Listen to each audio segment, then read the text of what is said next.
Bonjour à toutes et à tous, bienvenue à notre webinaire « Quel emballage d'expédition choisir pour réduire votre empreinte carbone ?» organisé et animé par la CCI Grand Est avec le soutien de Climaction. Donc Climaction qui est le programme d'aide financière qui est porté par l'ADEME et la région Grand Est sur les sujets de la transition énergétique et écologique. Et ce webinaire a été pensé en partenariat donc avec le CNA, le Conseil national des achats, et le CNE, le Conseil national de l'emballage. Je vais allumer ma webcam pour me présenter et puis ensuite je l'éteindrai. Donc Christelle Richy, je travaille au sein d'une équipe de la CCI Grand Est. On intervient donc auprès des entreprises sur les thématiques de l'efficacité énergétique, des énergies renouvelables et de l'efficacité matière. Et j'accompagne les entreprises depuis plus de 20 ans, donc initialement dans le domaine bancaire et financier, et depuis 9 ans au sein de la CCI, et plus particulièrement en charge de la thématique de gestion de déchets, d'économie circulaire sur le territoire lorrain et des achats durables au niveau du Grand Est. Donc ce webinaire va particulièrement vous intéresser si vous êtes acheteur, acheteuse, responsable QS, dirigeant d'entreprise ou toute personne dans l'entreprise qui est en charge de l'emballage.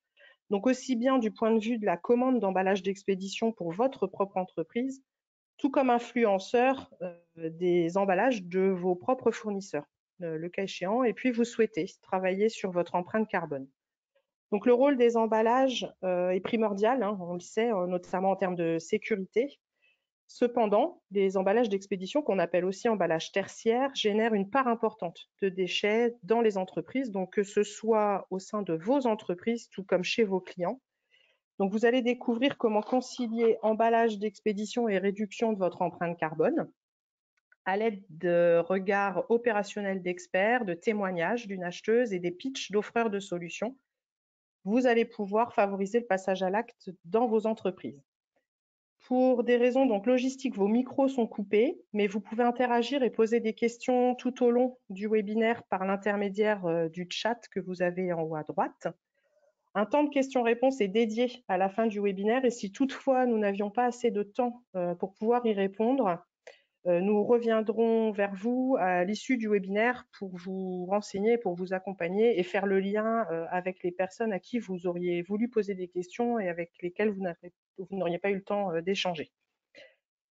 Le programme est dense pour cette heure et demie que nous allons passer ensemble. Donc, comme je le disais, des interventions d'experts, Alsace Solutions, Conseil national de l'emballage, le témoignage d'une acheteuse donc, de la société Legrand et 5 offreurs de solutions. Je vais maintenant laisser donc la parole à Patrice qui va, avec un regard opérationnel et des cas concrets, répondre à ces différents types de questions. Faut-il supprimer les emballages? Faut-il les réutiliser, les alléger, les acheter d'occasion, choisir des matériaux spécifiques? Peut-on parler de suremballage? Comment supprimer le vide? À vous, Patrice.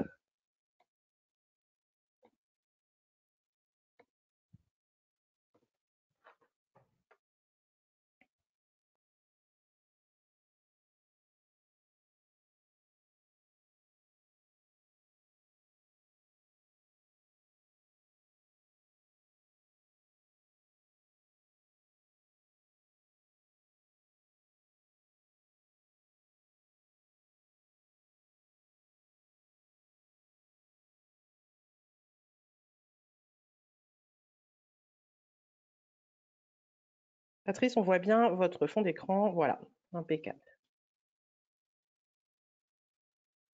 Voilà. Est-ce que vous voyez mon fond d'écran, c'est ça?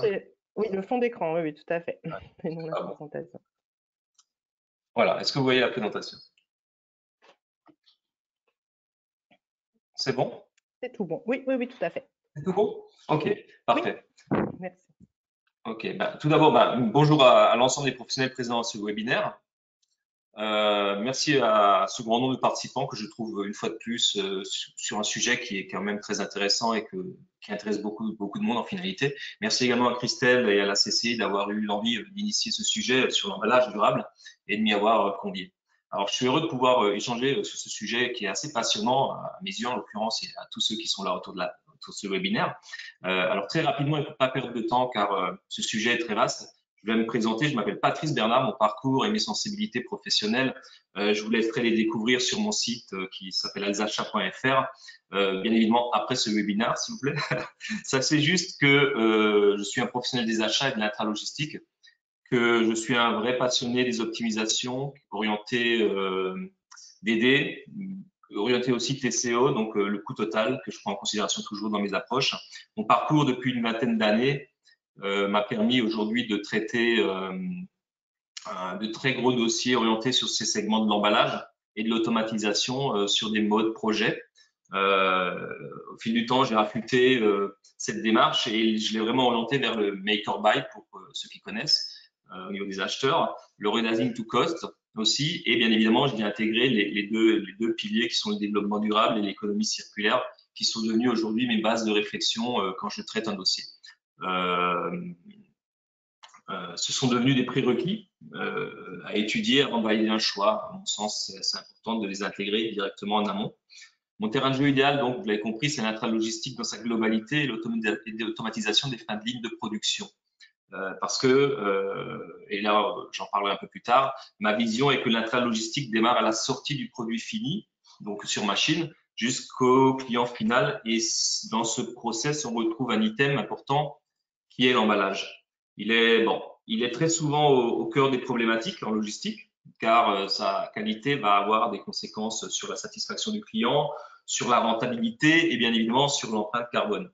Alors, je vais vous présenter ma vision de l'emballage durable, qui, à mon sens, s'intègre totalement dans une démarche globale. Je sais que nous aurons également des pitchs, donc ces 5 intervenants aujourd'hui, qui présenteront leurs solutions. J'ai passé en revue l'ensemble des produits et des solutions proposées par ces intervenants et ces sociétés. J'ai vu des choses très intéressantes, bien évidemment. Et je dirais que, avec un peu de recul, je trouve que chaque solution est intéressante, mais bien évidemment, elles sont orientées vers le développement de la RSE de chaque société. C'est-à-dire qu'en finalité, on va retrouver, en fonction du cœur business, des solutions adaptées pour un emballage durable. Et c'est aussi ça, bien évidemment, ce qu'on attend d'une démarche RSE quand chaque société lance ce type d'action. Donc, je vais essayer d'être exhaustif et focus dans mon approche de cette thématique. 20 minutes, ça passe très vite. J'en ai déjà pris 5 là.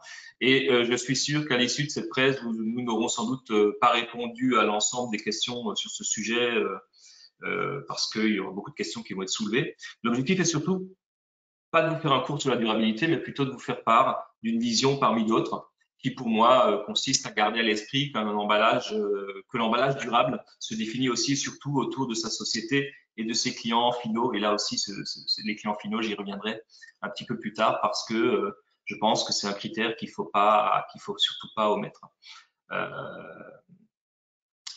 Alors voilà, je vais commencer.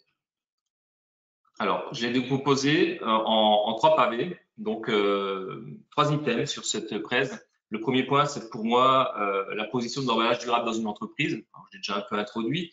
Pour moi, il y a 2 grandes familles, les achats stratégiques liés directement à la fabrication du produit et l'intralogistique, comme je vous l'ai expliqué, qui pour moi démarre vraiment à la fin du produit fini. Ça peut porter à discussion, bien évidemment, car souvent l'emballage primaire fait partie intégrante aussi de la production. Ceci est un autre sujet pour ma part. Là, je pars du principe qu'on a des emballages, qu'on adosse des emballages à des produits finis et qu'on n'a peut-être pas eu cette vision globale d'emballage durable. Et est-ce que réellement l'emballage durable est aussi pris en considération que lorsque on a créé le produit et qu'on adosse un emballage à ce produit, qui est l'emballage primaire. Je pense que c'est un point qu'il faut aussi réfléchir parce que c'est pas parce que c'est l'emballage primaire et qu'on y a pensé avant que ça va répondre à l'ensemble du processus d'emballage dit durable. Alors, bien évidemment, il est essentiel de déterminer en amont, et ça, beaucoup de sociétés le font maintenant de plus en plus, l'emballage au moment de la conception, au niveau même de la recherche et développement d'un nouveau produit. Je passerai en revue après le second point, les questions ouvertes, donc que disait tout à l'heure Christelle. Donc, faut-il supprimer les emballages, réutiliser des allégés, choisir des matériaux spécifiques, peut-on parler de suremballage, comment supprimer le vide? Tous ces points-là, bien évidemment, je vais les évoquer rapidement quand même. On n'aura pas le temps de trop les développer, mais bien évidemment, je reste à l'écoute à l'issue si vous avez des questions sur le sujet. Et un troisième point qui sera quelques exemples qui alimenteront cette présentation et les échanges. Voilà. Alors, la question est aussi où positionner l'emballage durable dans la réflexion d'une démarche durable, à la conception du produit, à la prod, à la logistique. Déjà, est-ce que c'est stratégique pour l'entreprise? Alors, je dirais qu'aujourd'hui, oui, on peut parler que l'ensemble des sociétés, on le voit sur les sites internet que chaque structure a, qu'on retrouve quand même une notion d'RSE, on retrouve des notions de développement durable. Donc, vraiment, tout le monde s'y est mis. Après, plus ou moins vite et avec plus ou moins, entre guillemets, de globalité dans l'approche. Bon, alors pour ma part, l'emballage durable, ça démarre donc comme je vous l'ai expliqué, produit fini sur machine. Bien évidemment, après, on va devoir l'emballer ce produit à la sortie de la machine. On va devoir le déplacer vers la logistique, ça aussi un item. Le stocker, l'expédier, c'est l'avant-dernier point. Et bien évidemment, le dernier point, c'est la livraison finale chez le client et que devient l'emballage en finalité. Ce point-là, je pense, est aujourd'hui primordial aussi parce que c'est souvent là, c'est souvent après avoir stocké et expédié que s'arrête la démarche RSE chez certaines structures. Bien évidemment, je crois que j'ai vu ce que fait aujourd'hui Knopf qui interviendra tout à l'heure, et d'autres d'ailleurs, que j'ai vu de belles choses et je dirais que c'est vrai que certains vont plus loin. Aujourd'hui, je pense que tout le monde n'y va pas, jusqu'à se poser des questions est-ce que notre client final, qu'est-ce qu'il fait de son emballage? Est-ce que pour lui c'est un déchet pur? Est-ce qu'il va pouvoir le revaloriser? Est-ce qu'on pense à ça quand on imagine notre emballage? Donc c'est une question ouverte. Alors, ce slide-là montre surtout aussi que derrière, on a en fin de compte souvent la production qui est en amont. Et la production, quelles sont les priorités de la production? Et ça, je voulais le mettre en avant aussi parce que ça fait partie aussi de cette réflexion globale, se dire aujourd'hui, quel est pour la production leur priorité? Et je précise bien sur la production, là, je parle du service production en tant que tel. Alors, je souhaitais échanger sur le fait que la production a ses priorités, l'emballage en fait partie, mais est-ce qu'il l'intègre totalement dans cette approche emballage durable? Moi, je pense pas toujours en finalité. Alors, produit fini sur machine conforme, on va dire, à titre d'exemple, hein, après c'est pas la réalité dans sa globalité. Je pense que chacun pourra l'ajuster en fonction de ces sociétés. Donc, on l'emballe. Donc, on produit, pardon, à 90%, on va dire. On emballe en sortie de prod à 9%. Donc, ça c'est des choses qui sont pour eux prioritaires, l'emballage quand même. Pourquoi? Parce que l'emballage en sortie de prod ne doit pas non plus avoir une incidence néfaste sur la productivité de la machine. Donc, souvent, on va trouver des solutions pour ne pas perdre en productivité, tout en ayant un emballage quand même qui soit performant. Seulement, est-ce qu'il est durable? Ça, c'est une question ouverte. Après, on le déplace vers la logistique. Ça les intéresse toujours un peu au niveau de la prod parce que quelque part, ils sont dans l'obligation de dégager le flux des fabrications, donc laisser de la place. Donc ça les intéresse, mais déjà, on va dire que c'est déjà un peu plus orienté logistique. Et si vous me cherchez la marchandise au niveau de la log, moi je suis bien content au niveau du producteur. Et derrière vont arriver le stocker, préparer l'expédition au niveau de la prod. Ça les intéresse plus. Et encore moins la livraison chez le client final. Ça les intéresse pas aujourd'hui. En tous les cas, quand je dis que ça les intéresse pas, c'est que c'est pas dans leur priorité une. Bien évidemment, ils vont y penser, mais ils sont très loin aujourd'hui de cette approche globale. Tout ça pour vous dire qu'en finalité, une fois de plus, il faut les intégrer, il faut intégrer la production dans cette approche d'emballage durable. Et c'est pour ça que je souhaitais montrer ce slide. Et c'est comme ça qu'en finalité, on pourra aussi réaliser des meilleurs emballages durables qui n'auront pas d'incidence négative sur la productivité et tout en améliorant l'empreinte carbone. Maintenant, comment on peut continuer. Donc l'idée était de dire, alors pardon, l'idée était de dire après de prendre les thématiques de Christelle. Donc faut-il supprimer les emballages? Donc alors pardon. Donc pour terminer sur le slide précédent, donc voilà un peu l'approche globale. C'est comme ça que je l'imagine, et c'est comme ça que j'accompagne les structures pour leur proposer de travailler sur un sujet, toujours en mode projet, avec différents intervenants. La logistique, c'en est un, la production, c'en est un. Recherche et développement, idéalement, s'ils sont de la partie, c'est super, mais c'est pas souvent, sont pas toujours disponibles parce qu'ils ont d'autres sujets quand le produit est déjà en fabrication. Mais bon, voilà. Donc, faut-il supprimer les emballages? Alors, premier point, si nous pouvions nous passer d'emballage, nous ne parlerions pas, pardon, d'emballage durable. Après tout, tout dépend du produit, parce que en finalité, si vous avez une poutre aujourd'hui qui peut être considérée comme un produit fini, cette poutre, vous pouvez très bien aujourd'hui l'expédier sans emballage spécifique. Par contre, expédier des flûtes de champagne sans un emballage spécifique qui garantit que le produit arrive chez le client final correctement, c'est pas possible. Donc tout dépend effectivement du produit. Une poutre, voilà, comme je vous le disais, à l'inverse, une flûte de champagne, voilà, c'est ce que je vous expliquais à l'instant. Bref, le produit fini doit déterminer l'emballage nécessaire, ce qui signifie déjà une réflexion au niveau de la conception du produit. Mais cela n'est pas forcément suffisant parce que, encore une fois, on va pouvoir avoir des besoins divers et variés en aval de la production, comme par exemple le picking.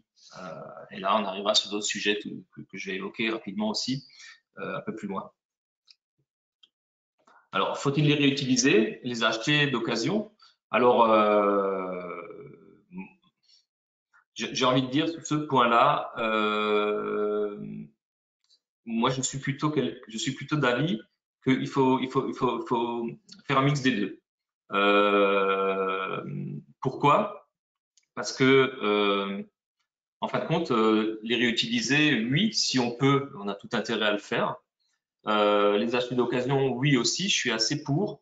Par contre, il faut faire très attention parce que travailler que sur un marché d'occasion, c'est aussi une source de risque, une risque de rupture en fin de compte. Donc, l'opportunité d'avoir des emballages d'occasion pour répondre à l'ensemble des besoins, je pense pas. Par contre, profiter de l'opportunité de marcher à un instant T sur des produits d'occasion, je pense en l'occurrence à la palette, c'est quelque chose qui est très intéressant. Ça nous permet quand même aussi de faire travailler les flux aussi, des flux de transport, parce que si vous livrez qu'en parallèle vous récupérez, et le meilleur exemple en finalité, c'est vrai, c'est la palette euro. La palette euro, c'est un bel exemple parce que, bon, sans trop se risquer, on peut dire que l'économie circulaire de ce produit, elle est quand même pas mal faite. Après, j'ai rajouté un petit sujet sur la consignation. C'est un sujet qu'on voit beaucoup dans la presse actuellement et c'est vrai que j'ai lu encore récemment dans le 20h, je crois, il n'y a pas longtemps, un sujet sur le recyclage de tout ce qui est verre. Eh ben, le recyclage du verre, c'est une chose. La consignation des bouteilles, ça redevient aussi un vrai point de réflexion aujourd'hui dans la durabilité et ce modèle peut aussi être dupliqué plus spécifiquement, à mon avis, pour d'autres emballages, des emballages un peu plus spécifiques dans l'industrie, sur d'autres industries, pardon. Après, l'emballage d'occasion, donc c'est cyclique pour ma part, hein, je reste là-dessus, c'est très cyclique. Ça dépend de la tension qui peut exister sur les marchés de matières premières. Et vous savez tous qu'actuellement, les marchés de matières premières sont très sollicités et que dans beaucoup de matières premières aujourd'hui, les hausses sont significatives et les ruptures de stock peuvent être à l'issue sont aussi là d'ailleurs. Donc c'est vrai qu'on a ces problématiques-là. Donc l'occasion, oui. Les réutiliser, oui. À mon sens, il faut les doser. Voilà. Les alléger, alors là, ça va être très rapide. Les alléger un emballage ne peut être que bénéfique à une seule condition, hein, c'est qu'il respecte toujours son rôle premier, c'est de protéger le produit qu'il contient. Donc là, voilà, si on peut les alléger, il faut les alléger, tout en gardant ce point de repère. Et un vrai sujet aussi, pour aller un peu plus loin dans cette économie, dans l'économie circulaire, c'est le transport. Et j'y reviendrai petit peu plus tard aussi, parce que le transport, il y a le sujet du vide, et je vous en parlerai dans très peu de temps. Voilà. Après, choisir des matériaux spécifiques, autre question qu'avait évoqué Christelle. Alors, adapter un matériel spécifique à un produit fini, ça me semble totalement pertinent. Et la question qu'on peut se poser, c'est est-ce que ce matériau, dans son cycle de vie du produit, a un intérêt pour ses clients finaux et un intérêt pour sa société. Donc, si on répond positivement à ces questions-là, on a tout intérêt effectivement à trouver le bon matériau qui permettra d'adosser une solution d'un emballage plus durable. Peut-on suremballer? Peut-on parler de suremballage? Alors, hélas oui, hein, ça, hélas oui. Aujourd'hui, il existe encore beaucoup trop de suremballage. La raison est simple, souvent c'est une mauvaise détermination du besoin par rapport au produit. C'est aussi une méconnaissance du marché, de l'emballage, qui est en forte mutation constante et qui s'adapte, lui, très vite aux contraintes des clients les plus exigeants, quoi. Donc là, il y a plein de solutions. Je sais que tout à l'heure, il y a DS Smith aussi qui intervient. DS Smith a des solutions de machines aussi qui sont très intéressantes sur du wrap, qui sont une solution pour l'emballage aussi et qui apportent aussi quelque part ce côté d'emballage au plus près du produit et en gardant toutes les qualités essentielles qui sont la protection du produit fini, quoi. Donc ça aussi, c'est quelque chose qui à mon avis, peut-on parler sur l'emballage? Oui, hélas, oui. Et quand on prend l'exemple, je sais pas moi, d'un carton, enfin d'un produit qu'on emballe en primaire, en prod, qu'on ramène ça à la logistique, que derrière on y met comment dire, un film étirable par-dessus, une palette en dessous. Donc on a déjà une matière, deux matières, un carton c'est une troisième matière, des intercalaires, des cornières. Enfin voilà. Donc on peut parler de suremballage aujourd'hui, quelquefois nécessaire. Encore une fois, je ne dis pas qu'il n'en faut pas, mais néanmoins c'est vrai qu'une fois de plus, il faut penser à tout ça en amont et ça fait partie à chaque société plutôt de travailler ces segments-là avec la RSE. Alors, comment supprimer le vide? Alors, voilà le sujet aussi, un sujet d'actualité très important actuellement. Bah, vous le savez, hein, le vide devient un enjeu primordial dans les années à venir, car le volume transporté ne cesse de croître. Le meilleur exemple, c'est le poids volumétrique des expressistes aujourd'hui. Tous ces transporteurs qui livrent du colis, hein, Amazon, enfin, qui livrent les colis d'Amazon, pardon. Toutes ces structures-là, clairement, aujourd'hui, elles ont un problème de fond qui est de dire je transporte de plus en plus de colis et souvent mes colis, ils ont un poids qui pèse, je sais pas moi, qui pèse 10 kilos et dans un carton qui fait 400 par 200 par 200. Donc, c'est déjà bien parce que c'est un multiple d'une taille puissance 1200, mais bon, ok. Et du coup, on se retrouve à dire aujourd'hui, on transporte du vide. Alors, on transporte du vide dans des cartons, et j'ai pris l'exemple du smartphone, mais c'est pas faux. On peut trouver un smartphone dans un carton surdimensionné par rapport au produit, quoi. Donc là, on transporte du vide, et l'objectif aujourd'hui de tous ces expressistes, c'est de dire, moi, c'est fini, je ne veux plus travailler comme ça parce qu'aujourd'hui, ça me coûte de l'argent. Je souhaite que vous me payiez le poids volumétrique. Et du coup, ça incite quand même les sociétés à se poser la bonne question, c'est de se dire, OK, bon là, il faut que j'ajuste mon carton. En même temps, en ajustant mon carton, je vais favoriser l'empreinte carbone parce que quelque part, le transporteur transportera plus dans le même camion. Voilà une démarche. Après, l'autre démarche que le vide, c'est pas que dans l'intérieur du carton, c'est aussi sur des palettes. Et sur les palettes, on se retrouve avec des palettes, quelquefois des produits sur une palette qui n'est pas totalement homogène, donc de l'hétérogène. Et donc, tout ce qui est hétérogène, bien évidemment, on perd en capacité de chargement dans un camion. Et là aussi, il y a beaucoup de solutions qui existent aujourd'hui pour améliorer ces process. Une intéressante que j'ai traitée il n'y a pas si longtemps que ça. Il existe, bon, c'est connu, hein, des camions avec des doubles planchers, on appelle ça. Mais bon, ça nécessite quand même pas mal de main-d'œuvre. Donc, globalement, dans le coût global, c'est pas toujours intéressant pour les producteurs. Par contre, il existe quelque chose d'un peu moins connu, où il y a moins d'acteurs sur le marché, mais qui est très intéressant aussi. C'est des camions hydrauliques avec un double plancher, mais qui montent tout seuls. Et cette solution-là, aujourd'hui, on l'a mis en œuvre sur des opérations. Et notre taux de remplissage du camion, effectivement, avait fortement évolué positivement. Et nous avons donc réduit notre empreinte carbone car nous avons transporté beaucoup plus dans le même camion. Voilà un bel exemple en tous les cas sur l'optimisation des camions et l'optimisation du vide, qui n'est pas uniquement lié au carton, mais aussi sur l'emballage global, on va dire, d'un produit transporté avec la palette, avec la hauteur du camion et les contraintes qu'on peut avoir par rapport au poids. Bien évidemment, le poids, c'est une contrainte quand même. Voilà. Alors, j'en ai presque terminé, en tous les cas pour la presse. Mes 3 objectifs pour rendre l'emballage durable et réduire son empreinte carbone, je souhaitais un peu mettre en avant ces 3 points qui pour moi semblent être quand même primordiaux. C'est penser à la matière à utiliser en fonction de vos propres cercles vertueux et l'économie circulaire que vous pouvez créer dans votre terrain de jeu. Je pense que ça, c'est le premier point. Après, pensez aussi souplesse et innovation dans l'emballage et l'automatisation des emballages. Pensez à la justesse, pensez à la juste qualité nécessaire aussi de l'emballage et réduisez le bide, qu'on vient de parler. Et en dernier point, pensez à vos clients et à leurs contraintes sur le déchet généré pour eux et comment les accompagner. Ça, c'est à mon avis le point aujourd'hui où beaucoup ne vont pas pour X raisons, mais ils y vont pas. Et je dis pas qu'il faut y aller, mais je dis que quand même ça fait partie de cet emballage durable, si on veut parler d'un emballage réellement durable. Voilà. Voilà ce que je voulais vous montrer aujourd'hui.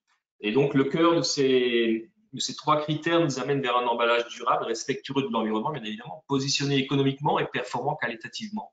Alors, oui, le développement durable, l'intralogistique et le client final, si on fait un mix de tout ça en mode projet, on fait du sociétal, on fait de l'environnemental, on va faire de l'économique. Et croyez-moi, l'économique, on en fait. Moi, je le lis régulièrement et les dossiers dans cette approche-là sont aussi des dossiers de gain. Alors, c'est pas l'objectif que de faire c'est aussi un des objectifs en tous les cas que de faire des économies, et c'est réellement des économies qu'on peut faire, mais il faut penser intra, il faut penser DD et il faut penser client final, et ça reste des modes projet. C'est pour ça aussi, je terminerai là-dessus, c'est que on est dans l'obligation de travailler en équipe sur ce type de projet.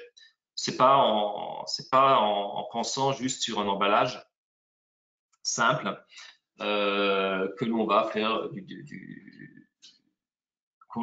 d'un emballage simple à un emballage durable. Ça se travaille en amont ou ça se travaille avec une équipe, une vraie équipe. Et c'est pour que ce soit un projet d'entreprise aussi, bien évidemment, et que tout le monde, tous les acteurs jouent le jeu et ont envie d'aller dans ce sens-là. Voilà un petit peu ce que je pouvais vous dire aujourd'hui sur cette présentation. Merci Patrice. Moi, j'ai mon créneau, pas trop mal, non? C'est bien? Merci Patrice.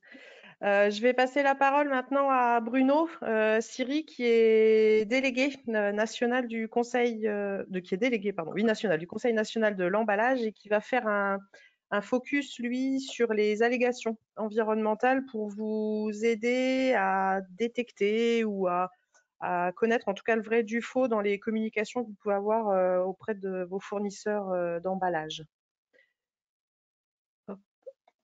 Bruno, je vous passe en présentateur et c'est à vous. Bonjour à toutes et à tous. Donc, je vais vous présenter. Je ne sais pas si vous voyez. Oui, ça fonctionne bien. Ça Mais on n'est pas en fonctionne. plein écran. Oui, par contre, il faudrait le mettre en plein écran. Alors, on va regarder si en plein écran ça bon. fonctionne bien. C'est bon pour vous? Super. Oui. Donc oui, donc juste après la présentation de Patrice qui tourne autour effectivement de l'éco-conception et de l'intégration du développement durable. Donc il y a ce qu'on appelle le savoir-faire, hein, donc savoir-faire d'un point de vue moindre impact environnemental. Moi, je voulais vous parler un petit peu d'allégation environnementale, donc il y a la partie un petit peu marketing, quelque part, de pouvoir parler de ce qu'on fait de bien sur l'emballage. Et donc, bien évidemment, je remercie Christelle, la CCI, de m'avoir invité, Grand Est, pardon, de m'avoir invité sur ce sujet. Donc, ça fait l'objet d'un document. Donc, nous qui on est, pour aller très vite, hein, une association à but non lucratif, nos missions, pour faire court, c'est tout simplement de rédiger de la bonne pratique en termes de conception, de production, d'usage de l'emballage des produits de grande consommation. Et c'est aussi de produire des notes de position auprès des pouvoirs publics notamment, mais aussi auprès des médias. Et moi, mon quotidien, c'est de favoriser le dialogue auprès de nos partenaires. Donc, je vous mettrai rapidement la liste de nos adhérents. Donc, en fait, on représente globalement, si vous avez quelque chose à retenir, la chaîne globale complète du produit emballé, donc depuis les matériaux d'emballage, les emballagistes, ceux qui remplissent les emballages, donc comme les marques, donc avec Lilek, Lania, la FISE, ceux qui gèrent la fin de vie des emballages, notamment Citeo et Federec. On a, chose originale chez nous, des ONG, donc des associations de consommateurs avec Famille de France et de protection de l'environnement, avec PicPic Environnement, des collectivités locales et tout un satellite d'entreprises et de fédérations, notamment des producteurs de machines d'emballage, des importateurs de machines d'emballage, mais aussi la Fédération de la plasturgie, le design packaging, le laboratoire national d'essai, les aérosols, un label forestier et deux entreprises de l'événementiel qui organisent des salons, notamment de l'emballage. Juste pour aller assez vite, donc ce qu'on fait, c'est en général 3 fois par an, donc on organise 3 groupes de travail. Et ces groupes de travail conduisent à un document qui est entièrement public, qui est téléchargeable sur notre site internet. Et comme vous voyez, c'est des positions consensuelles. Et ces documents sont disponibles sur notre site internet, que vous aurez le lien tout à l'heure. Donc, sachez qu'on a écrit un guide récent qui est un guide méthodologique d'éco-conception des produits emballés. Donc, ça concerne aussi bien l'emballage primaire, comme l'a évoqué M. Bernard tout à l'heure, mais aussi on va jusqu'à l'emballage de transport, l'emballage logistique, donc jusqu'à la palette. Donc, comment éco-concevoir tout ça. On a aussi ce que devient l'emballage après consommation du produit, l'emballage en France, l'importance économique et sociétale de ce métier de l'emballage en France. Je vais vous parler des allégations environnementales aujourd'hui, mais sinon vous pouvez retrouver tous ces documents sur notre site internet. Donc notamment, on a écrit un document sur emballage et économie circulaire qui reprend un petit peu cette notion de durabilité de l'emballage. Et effectivement, le monde de l'emballage n'a pas attendu la notion de concept d'économie circulaire qui existe depuis une quinzaine d'années en France pour faire de l'économie circulaire. Donc voilà. Donc moi, je vais vous parler des allégations environnementales relatives à l'emballage. Typiquement, cette tentation en fait de faire quelque part de la peinture verte sur ce qu'on a fait de bien. Donc juste pour vous rappeler, nous, quelles sont nos actions sur le sujet. Donc on vous met à disposition un document qu'on vient juste de rééditer, enfin dans une nouvelle version, puisque les choses bougent rapidement, les gens ont envie de dire des choses, parfois d'une manière erronée ou par méconnaissance de la régulation et de la loi. Et donc, ce document est porté par l'ADEME et la RPP, donc la RPP qui est l'autorité de régulation professionnelle de la pub, et l'ADEME qui est l'Agence de l'environnement maîtrise de l'énergie. Donc, je vous ai mis le lien pour cette version la plus récente.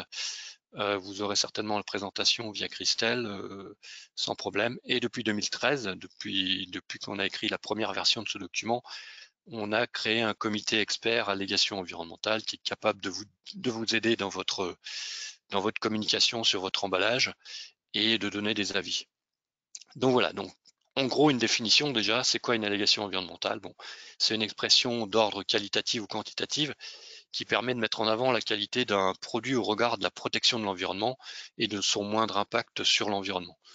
Naturellement, une allégation environnementale, ça doit être conforme aux réglementations, aux normes et guides et chartes de bonne pratique, doit être juste, au sens sincère, objective et complète. Donc ça, c'est pas le CNE qui le dit, c'est tout simplement une des lois Grenelle, qui rappelle que l'information environnementale doit être sincère, objective et complète.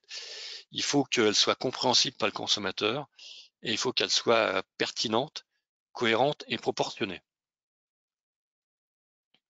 Donc les thèmes du guide que vous retrouverez dans notre guide, et je ne vais pas rentrer dans le détail de tous ces thèmes, mais sachez qu'il y a 11 thèmes donc, qui sont en grisé dans dans ce slide, hein, mais qui sont sous 4 grosses thématiques chapeaux, on va dire. Donc, qui est la conception des emballages, les ressources utilisées pour réaliser un emballage, la restitution de l'information au consommateur et la fin de vie de l'emballage. Donc, on ne va pas rentrer dans le détail de chacun, mais on va en parler un petit peu avec des exemples qu'on a trouvés dans la nature, dans les linéaires et sur des sites internet et sur différentes publicités par affichage.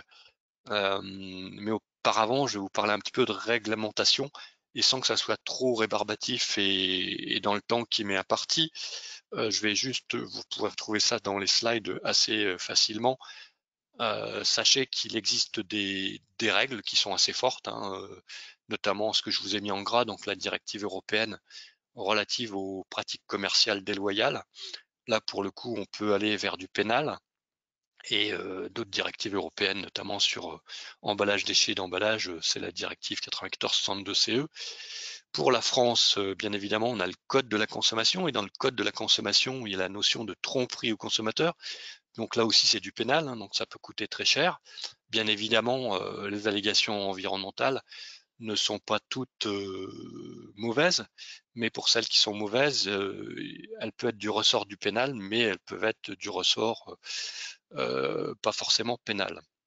Et bien évidemment, il y a la loi AGEC de février 2020 et la loi climat et résilience qui est en cours de vote et qui devrait être finalisée en termes de vote au mois de juillet avec des décrets qui seront certainement votés en septembre de cette année. Donc n'hésitez pas à vous tenir informé sur le sujet, mais ça impacte quand même les allégations environnementales qu'on va voir juste après.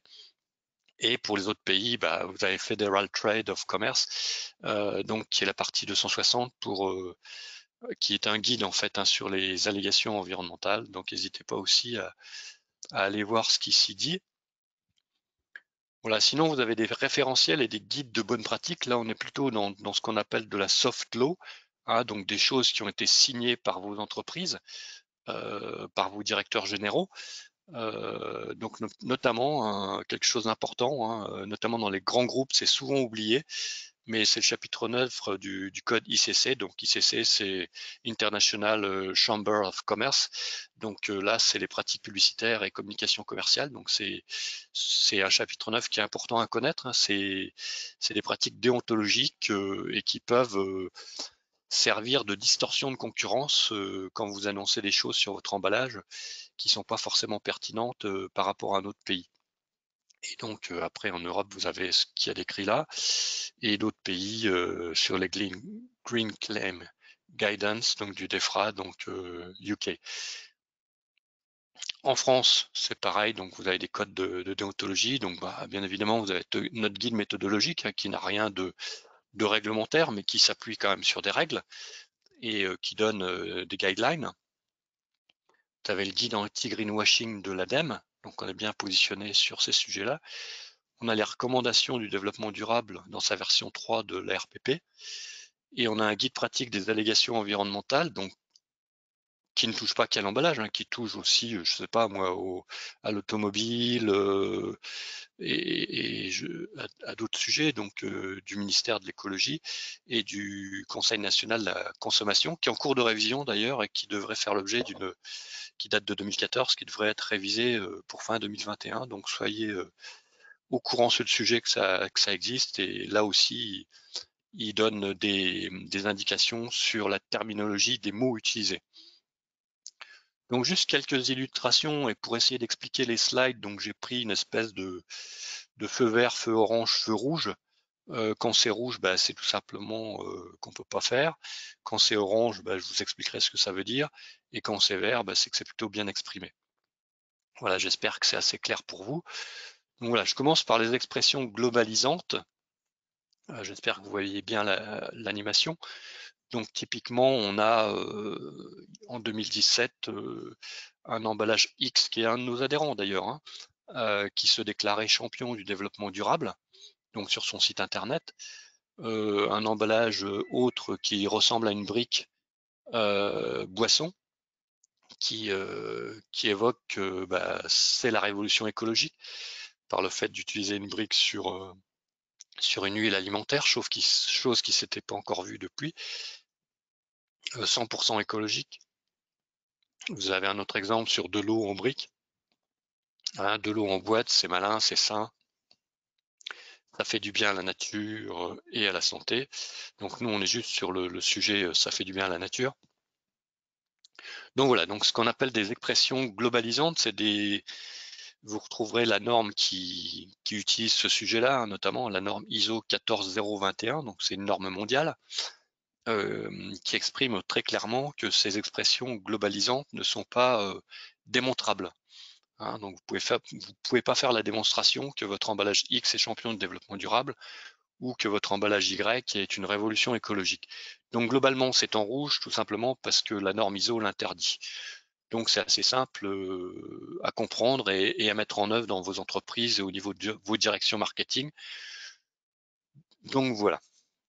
Et de la même manière, hein, on a un exemple tout à fait récent qui date de 2020, fin 2019, hein, pour lequel on a fait effectivement un courrier. Donc on a le droit d'émettre des avis et de faire des courriers aux entreprises qui sont sur des sujets d'expression globalisante. Voilà, donc ils utilisent effectivement du 100% plastique recyclé et 100% recyclable pour leurs produits. Hein. Donc typiquement, on n'a aucun souci avec ça. Hein. Notre souci, ce sont les océans protégés, hein, puisque bien évidemment, il n'y a aucune preuve formelle, pratique, étayée, qui démontre que parce que vous utilisez du plastique recyclé, les océans sont protégés. Il n'y a pas de lien de causalité entre le fait d'utiliser un emballage recyclable et un océan protégé. Donc tout simplement parce que l'emballage, s'il doit se retrouver à la mer, qu'il soit recyclable, recyclé, il se retrouvera à la mer. Donc là aussi, on est dans les expressions globalisantes et donc on ne peut pas utiliser conformément à la norme ISO 14021. Là, je vais vous parler du thème éco-conception, réduction à la source. Je vais tout vous mettre. Donc voilà, on a des entreprises qui écrivent sur leur emballage. Bah, moi, voilà, j'ai réduit à matériaux identiques, j'ai réduit mon étui en carton de biscuit qui faisait 25 grammes, par exemple, hein, à 20 grammes, et donc multiplié par le nombre d'étuis de biscuits que je fais par an, ça me fait X tonnes d'emballage en moins par an. Donc voilà, le produit concentré, hein, on peut parler de lessive par exemple, la lessive liquide concentrée. Bah, typiquement, on a des acteurs économiques qui ont décrété que voilà, ils avaient X% de matériaux en moins, notamment en plastique, hein, puisque là il s'agit bien de flacons plastiques, hein, pour pas le nommer, mais donc là il y a rien à redire puisque c'est factuel, c'est clair, c'est précis. Donc là on est typiquement dans de la prévention par réduction à la source. Hein. Après, ce qui est plutôt en rouge, c'est on revient un petit peu à cette expression globalisante, hein, mais c'est surtout le 100%, hein, les produits X, bien évidemment, auront anonyme, mais c'est la réalité, hein, c'est des choses qu'on a trouvées dans les linéaires, par exemple. X% des produits X, 100% éco-conçus. Donc, il faut savoir que la notion de 100% éco-conçu, c'est pas admissible, simplement parce qu'un produit a toujours un impact sur la planète, sur l'environnement. Donc, on ne peut pas être 100% éco-conçu. Et une autre terminologie ou une autre allégation qu'il faut prendre dans son acceptation complète, hein, donc emballage éco-conçu, X arbres épargnés par an. Donc c'est des choses, ça qu'on voit d'une manière récurrente depuis une dizaine d'années, moi depuis que je suis au job au CNE. À chaque fois, on retrouve ce genre de choses où les gens ont décidé de switcher d'un matériau carton à un autre matériau, peu importe le matériau choisi, hein, mais avec le prétexte qu'on abat des arbres pour faire des emballages en carton. Donc bien évidemment, c'est un mythe, hein, et on n'est pas les seuls à le dire. Hein. Donc on a fait une note de position sur le sujet que vous pouvez retrouver et télécharger.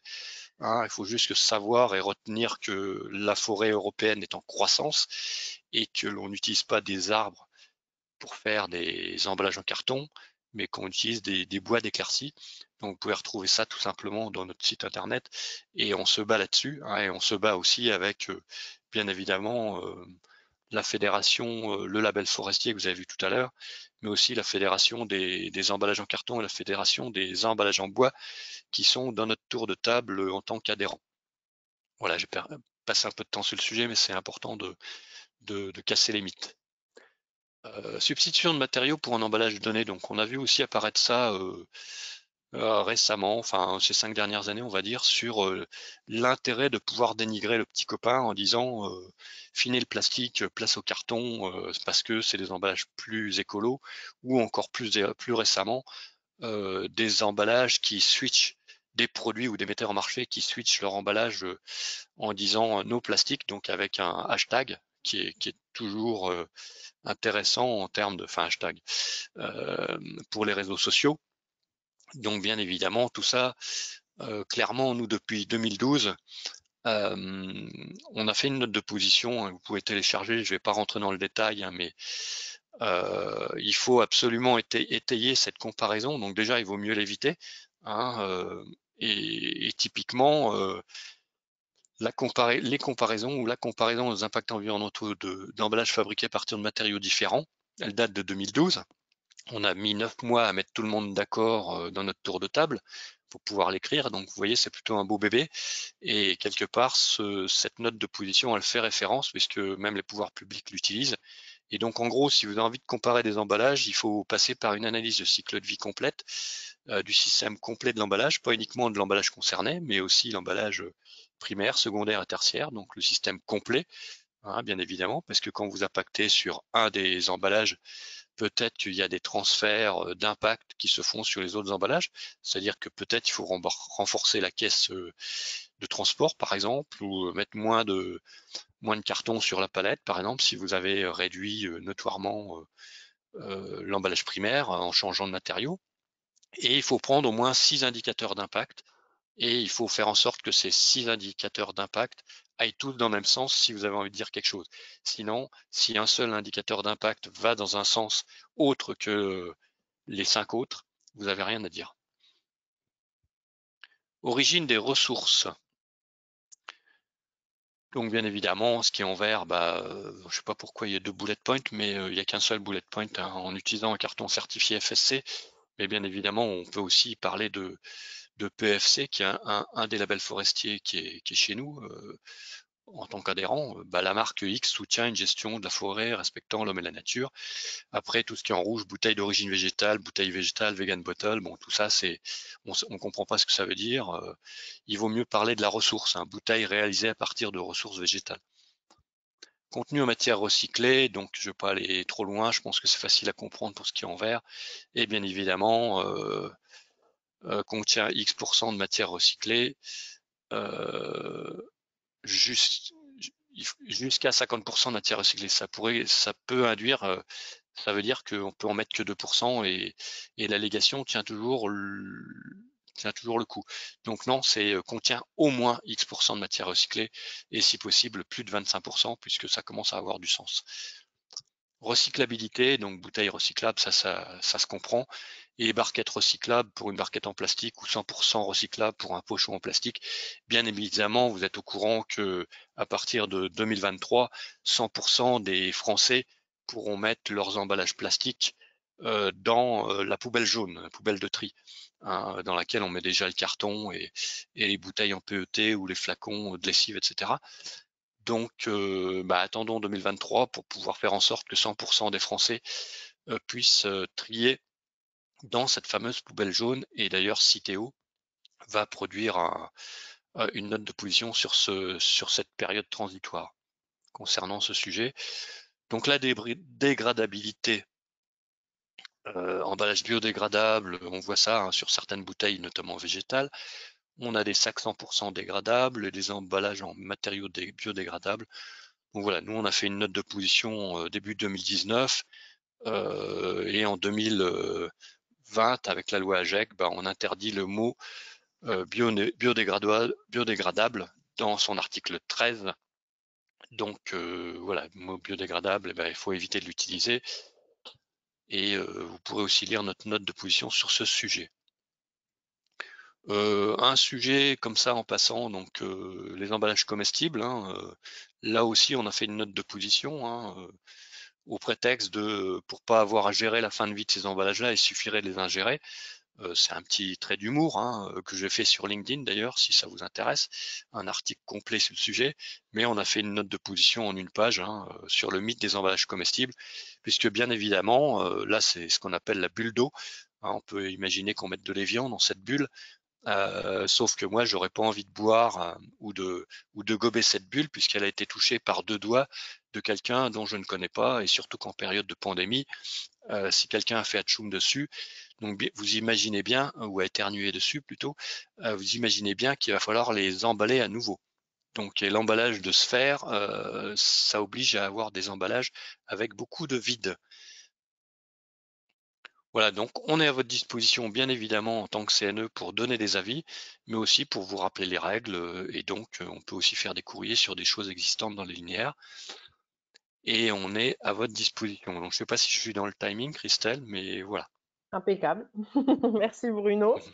Pas de Il y aura souci. quelques questions pour le CNE à la fin du webinaire. D'accord. Je vais passer maintenant la parole à Jennifer de Mélo Lucas, qui est acheteuse SBU emballage plastique au sein de la société Legrand, que je pense que tout le monde connaît. Elle va témoigner de l'engagement de son entreprise et puis nous éclairer sur leur façon de penser et leur façon d'acheter les emballages. Jennifer, je vous passe la parole. Bonjour. Alors, bonjour à toutes et à tous. Il faut juste que je partage ma présentation. Hop, si je fais montrer mon écran. Hop. Alors, on voit Donc, tout le c'est diaporama. pas Voilà. c'est pas le On voit pas bon. uniquement, voilà, on n'a pas uniquement le. Du coup, pas celui-ci. Hop. Bon, bah, du coup, on va partage. Afficher mon écran.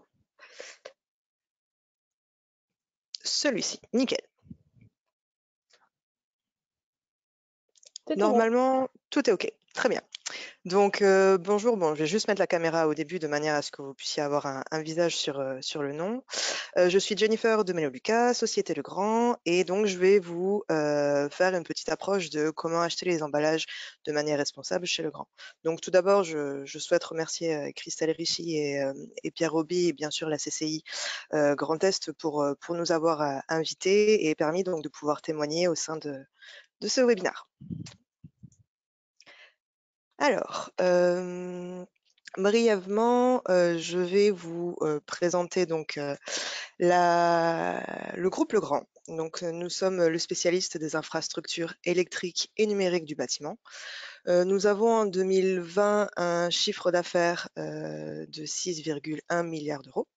Nous sommes présents sur 3 marchés, le marché tertiaire, résidentiel et industriel.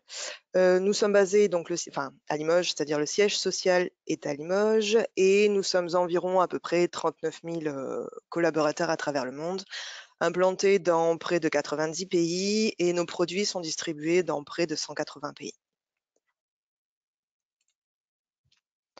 Concernant la RSE, il faut savoir donc que la RSE, c'est vraiment un engagement historique chez Legrand. Elle est ancrée dans l'identité du groupe et dans son fonctionnement. En l'occurrence, les engagements RSE de Legrand reposent sur une forte interaction avec les parties prenantes.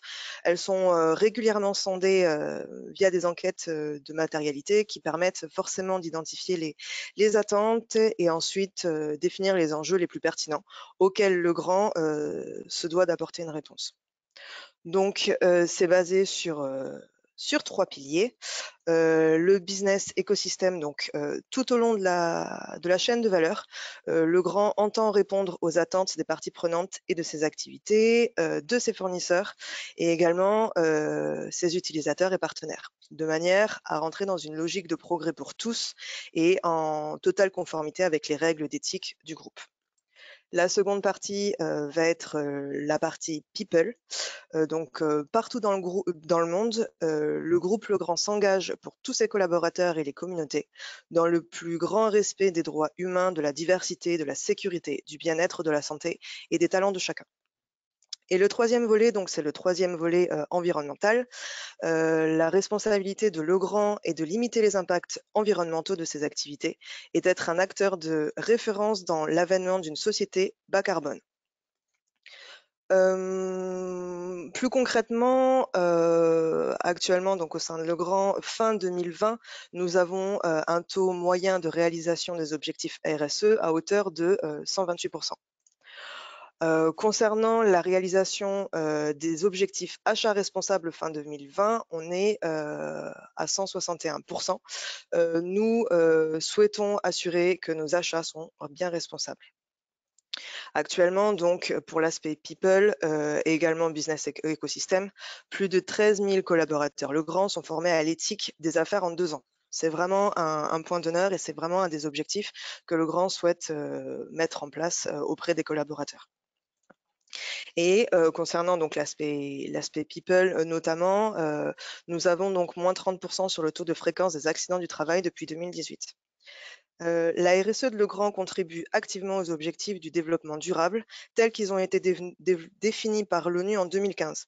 Donc là, en l'occurrence, pour pouvoir contribuer à un avenir meilleur et plus durable pour tous, Legrand répond à 10 ODD, donc objectifs objectifs de développement durable, donc 10 ODD sur 17 qui ont été fixés par l'ONU. Là, en l'occurrence, sur la slide, je ne sais pas si vous voyez ma souris. Mais vous avez l'objectif numéro 8, travail décent et croissance économique, l'objectif numéro 13, mesures relatives à la lutte contre les changements climatiques, et l'objectif numéro 12, pardon, consommation et production responsable. Pour entrer plus concrètement dans le sujet, je vais vous exprimer un petit peu comment Legrand achète des emballages de manière responsable. Alors, on fait en sorte que les acheteurs soient vraiment au cœur de l'écosystème qui concerne donc les différents acteurs de l'entreprise Legrand par rapport à la conception, au bureau d'études, à la production, à l'aspect logistique, aussi bien au niveau des différents SBU, donc ça va être des différents pôles de l'entreprise, mais également au niveau des pays et surtout de la direction. J'ai construit donc mon exemple en fonction d'une pyramide. Alors le socle de la pyramide va être représenté par la réglementation, mais également tout ce qui est exigence client. On en a parlé précédemment avec les différents interlocuteurs et intervenants. Donc, à quoi sert le packaging on va dire d'une manière de base. Il sert donc à protéger le produit et également il sert en tant que vecteur de communication et bien sûr d'identification du produit. En termes de réglementation, on se doit de respecter donc la REACH. Également donc un petit point focus sur la composition des encres. Bien entendu, on souhaite répondre à ce besoin et cette exigence d'économie circulaire et réduire notre empreinte carbone. Le deuxième pilier, ou du moins le deuxième étage de la pyramide, concerne l'aspect éco-conception. Donc, il s'agit d'un co-développement entre les équipes Legrand, mais également nos fournisseurs, nos partenaires. Cette éco-conception donc se traduit aussi bien, ou du moins se travaille sur les produits existants, mais également sur les produits nouveaux avant leur sortie. C'est vraiment quelque chose qui s'étudie en amont lors de la conception même du produit. On essaye, ou du moins on fait en sorte de réfléchir au packaging dès la conception du produit nouveau. Et bien sûr, répondre donc aux 3 R de l'économie circulaire, à savoir la réduction de matière, la réutilisation quand c'est possible, et bien sûr le recyclage. Alors, je vous ai illustré donc ces exemples avec trois exemples. Le premier, ça va être l'UPAC. Alors, c'est une caisse américaine où nous avons réduit au maximum la matière, c'est-à-dire que finalement, ça va être une découpe à plat avec des coupes en interne de manière à pouvoir protéger toujours le produit et réduire la matière. Le second exemple que je vous montre, c'est des produits Legrand où nous avons basculé sur un packaging carton. Et le troisième volet, ça va être l'optimisation de la palettisation, c'est-à-dire faire en sorte d'avoir le maximum de produits sur une palette tout en respectant bien sûr le poids et les différentes contraintes, de manière à pouvoir réduire les rotations logistiques et donc réduire notre empreinte carbone. Si je reviens à ma pyramide, le troisième étage va être le choix des matières et également des fournisseurs. Donc, on est en train de travailler donc sur la communication sur les papiers issus de forêts FSC. Nous faisons en sorte d'utiliser des matières recyclées au maximum quand cela s'y prête. Et par rapport au choix des fournisseurs, surtout dans tout ce qui est emballage, nous choisissons donc des fournisseurs de proximité pour différentes contraintes. Déjà, le carton voyage relativement mal, mais c'est surtout également pour pouvoir réduire nos empreintes carbone également. Je vous ai mis en exemple on va dire, des documents justificatifs qui sont demandés par Legrand. Bon, bien sûr, je n'ai pas pu vous mettre des attestations qui ont été remplies par les fournisseurs, mais par contre, bien sûr, c'est de manière à pouvoir vous illustrer le point traité juste avant. Nous demandons donc une attestation à nos fournisseurs j'ai oublié un mot. L'attester que les encres ont bien non pas d'huile minérale, et également, notamment, nous demandons une attestation sur l'utilisation du pourcentage, du moins le pourcentage d'utilisation de papier recyclé, bien sûr, quand cela s'y prête. La quatrième partie donc de la pyramide, le chapeau, on va dire, ça va être les outils que Legrand met en place de manière à justement faire en sorte d'acheter les emballages de manière le plus responsable possible. Alors actuellement, donc Legrand est en train de travailler sur un projet de transformation des packaging. Donc en l'occurrence, on est en train donc de travailler en interne sur un guideline packaging de manière à pouvoir avoir des guidelines tout simplement que nous allons uniformiser au sein du groupe. Nous avons également donc une matrice de risque fournisseur qui nous permet donc d'évaluer nos fournisseurs, de les choisir dans le respect de la RSE notamment. Et un troisième outil, donc c'est une matrice LCC où je vais faire un petit focus sur cette matrice qui est utilisée donc dans le cadre de nos achats. La matrice donc LCC, Life Cycle Costing, qu'est-ce que c'est? Dans une approche achat, on a forcément lors d'un appel d'offres une approche coût qui englobe notamment le prix unitaire forcément du produit, qui met en adéquation également forcément les quantités minimum de commandes, les multiples, avec la prise en compte du délai moyen du fournisseur. Quand on connaît le fournisseur, on met aussi en adéquation le service, donc en termes de qualité, en termes de logistique, qualité et délai. Et ça vous donne un premier classement. C'est l'approche type achat classique. Dans la matrice LCC, nous rajoutons un autre volet. On rajoute le volet RSE. C'est-à-dire que nous prenons en compte également l'implication du fournisseur donc qui est coté, avec son implication dans la réponse à l'appel d'offres, mais également la prise en compte du sujet RSE. Il y a bien sûr plusieurs critères au sein de cette matrice, et donc avec ces trois aspects, nous avons donc un classement final et en découle la préconisation achat Legrand.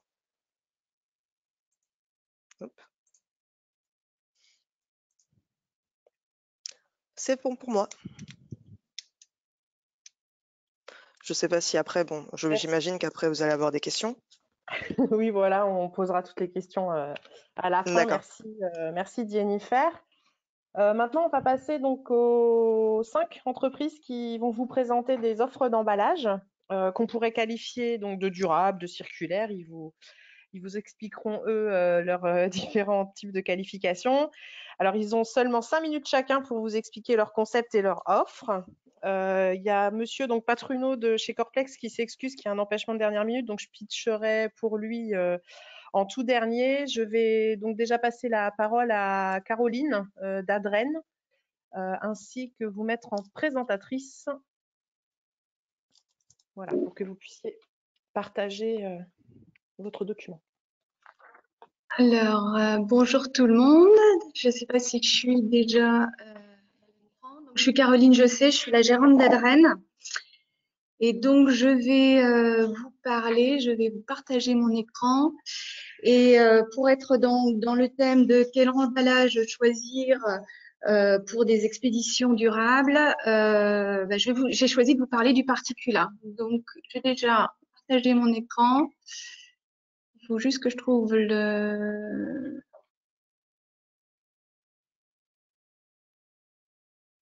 Est-ce que c'est partagé? On voit bien, oui, voilà, on voit bien le document. Si vous pouvez le mettre en plein écran, enfin, ou en mode diaporama. Alors, Merci. Partir du début. Alors, comme indiqué dans le chat pour les participants, mais je ne sais pas si tout le monde l'a vu, sachez que les présentations, hormis le grand, vous seront transmises à la fin du webinaire. Et il y a même certains documents que vous pouvez télécharger tout de suite dans Documents à distribuer, à droite. Alors, puisqu'on a 5 minutes, je vais être assez brève et on aller directement au fait. Donc, une petite présentation de l'entreprise. Adren est une entreprise lorraine, donc on est basé à Gondreville, près de Toul. On est historiquement depuis 1999 fournisseur de solutions d'emballage écologique. On est depuis quelque temps engagé dans une démarche de production et d'experts en accompagnement, puisqu'on propose à nos clients de venir auditer un petit peu leur poste d'emballage d'expédition pour faire des analyses de cycle de vie simplifiées permettant de faire des choix éclairés sur des produits responsables. Donc, on travaille avec un gros réseau de revendeurs d'emballage en France. Raja, Sampac, PBA sont nos clients, mais aussi avec des clients, des industriels ou des clients du e-commerce et de la logistique comme FM Logistique. Donc, le focus que je souhaite faire va être sur notre solution de calage. Qui s'appelle le particulat. Donc, dans cette slide, je replace un petit peu le calage dans le cycle complet de l'emballage. Donc, on a un produit sur cette diapo. Vous avez donc une bouteille de bière qui a son packaging qu'on va considérer être l'emballage primaire. Ce packaging, cet produit emballé va être suremballé dans un carton qui est censé le protéger. Et pour le protéger, on va avoir besoin d'utiliser un produit qu'on appelle calage. Et donc, c'est de ce calage dont je vais vous parler aujourd'hui. Ensuite, le produit est palettisé et il y a encore un emballage tertiaire qui va permettre de sécuriser les mouvements de la palette. Donc, le focus, il est fait sur ce petit particulaire de calage qui est donc fabriqué à partir de papier recyclé. Donc, c'est un matériau assez innovant et qui a la particularité d'apporter une solution pour remplir les petits espaces de vide. Donc, il y a effectivement de nombreuses solutions de calage, mais à chaque solution, sa particularité. La nôtre, le particulat, c'est d'être fabriqué à partir de papier recyclé et d'être à partir d'un papier qui fait 170 grammes, donc suffisamment résistant pour pouvoir protéger de manière très efficace les produits lourds et fragiles. Alors, au-delà du matériau, ce qui nous a intéressé, nous, c'est aussi de pouvoir proposer à nos clients un concept. Donc, dans notre concept, on n'est plus seulement dans une dynamique de vendre un produit fini, donc un sac de 400 litres de calage, comme c'est le cas très fréquemment. Nous, notre réflexion, elle a été sur justement l'impact carbone de la solution qu'on proposait. Et donc, on propose de mettre à disposition les machines qui vont permettre aux clients de fabriquer eux-mêmes, au fil de leurs besoins, le calage dont ils ont besoin. Donc, on est sur une offre servicielle où on vend plus seulement le produit, donc on peut toujours le vendre en sac. Et le modèle, il est conçu pour mettre une machine à disposition permettant au client de fabriquer son propre calage au fur et à mesure de ses besoins. Donc, encore une petite particularité de ce produit-ci, et c'est dans la slide suivante que je peux vous le présenter. Donc, les atouts du produit, donc en mettant la machine à disposition et en proposant aux clients de fabriquer leur calage au fur et à mesure de leurs besoins, on prend en compte tous ces impacts de transport du vide, hein, puisque quand on transporte des sacs de calage, on transporte beaucoup d'air. Donc, on prend en compte cette dimension-là en mettant la machine à disposition. Et puis, on a aussi un impact intéressant, un gain intéressant au niveau de l'espace de stockage. C'est-à-dire qu'un client qui va commander 200 sacs de calage pour un besoin ponctuel, il va avoir transporter ce calage en camion, donc ça va avoir un impact carbone important. Et puis, il y a un enjeu de stockage de ce calage, puisque pour avoir un prix intéressant, il a dû acheter un grand volume, un grand nombre, une grande quantité de sacs. En basculant sur le modèle machine, on approvisionne des galettes de papier qui prennent énormément, très peu de place comparé aux sacs de calage en soi. Donc, il y a cet impact au niveau du transport, au niveau du stockage, au niveau de donc la qualité du calage et au niveau de l'image de marque, puisque en calant ces produits à partir d'un papier recyclé, on affiche clairement son intention de s'inscrire, en tout cas de prendre en compte les enjeux de développement durable. Un dernier avantage du produit, je vais peut-être repasser à la slide du haut, j'ai peut-être été un petit peu rapide, c'est la polyvalence de ce produit-là. Donc, effectivement, dans nos cibles, on s'adresse en premier lieu à tous les acteurs de la vente en ligne, donc qui doivent protéger leurs produits pour qu'ils puissent arriver chez le client sans avoir subi de dommages. L'intérêt de ce produit-là, c'est que donc il est fabriqué à partir de papier et que le papier peut être teinté, donc peut être proposé aux clients en couleur. Et donc, on a un produit là qui devient intéressant parce que très polyvalent. C'est un produit qui va protéger, donc qui va être un calage d'expédition, mais qui va être aussi ce qu'on appelle, nous, un calage de présentation, donc qui va servir à mettre en valeur le produit et à valoriser votre image de marque.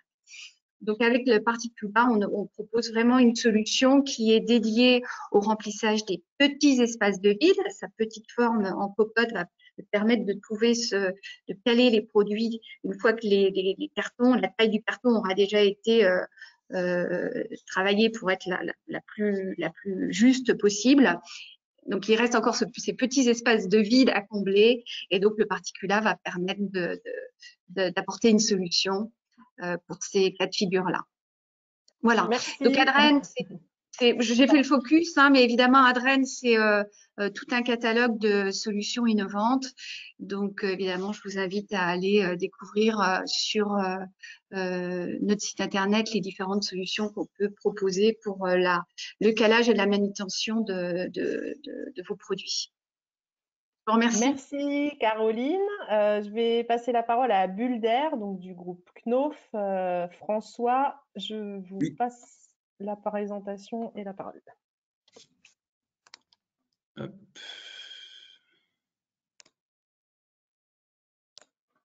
Donc juste, vous m'entendez bien? Oui, impeccable. Et on voit votre écran. Eh bien super. Donc bonjour à tous. Donc merci à la CCI d'Alsace Merci vous, Madame Richy, d'avoir pensé à nous pour vous présenter nos solutions pour un environnement meilleur, mais aussi pour un meilleur confort pour nos salariés, nos ouvriers ou les opérateurs de nos clients. Donc aujourd'hui, dans la thématique qui est celle annoncée du webinaire, je vais vous parler des comebacks et ainsi du bac plastique en PPE réutilisable le plus léger du marché. Donc juste pour vous présenter, donc je suis François Suzanne, je travaille chez Knauf depuis maintenant plus de 13 ans et je suis chef de produit en charge du développement des gammes durables chez Knauf Industries. Juste pour vous rappeler qui nous sommes, le groupe Knauf Industries, dont le siège social est en Alsace, proche de Colmar. Donc c'est une entreprise dont le siège social est en France, mais qui est internationale. Donc qui fait 340 millions d'euros de chiffre d'affaires aujourd'hui, qui est présent à peu près qui a 42 usines dans le monde et qui représente à peu près de 2400 collaborateurs dans le monde.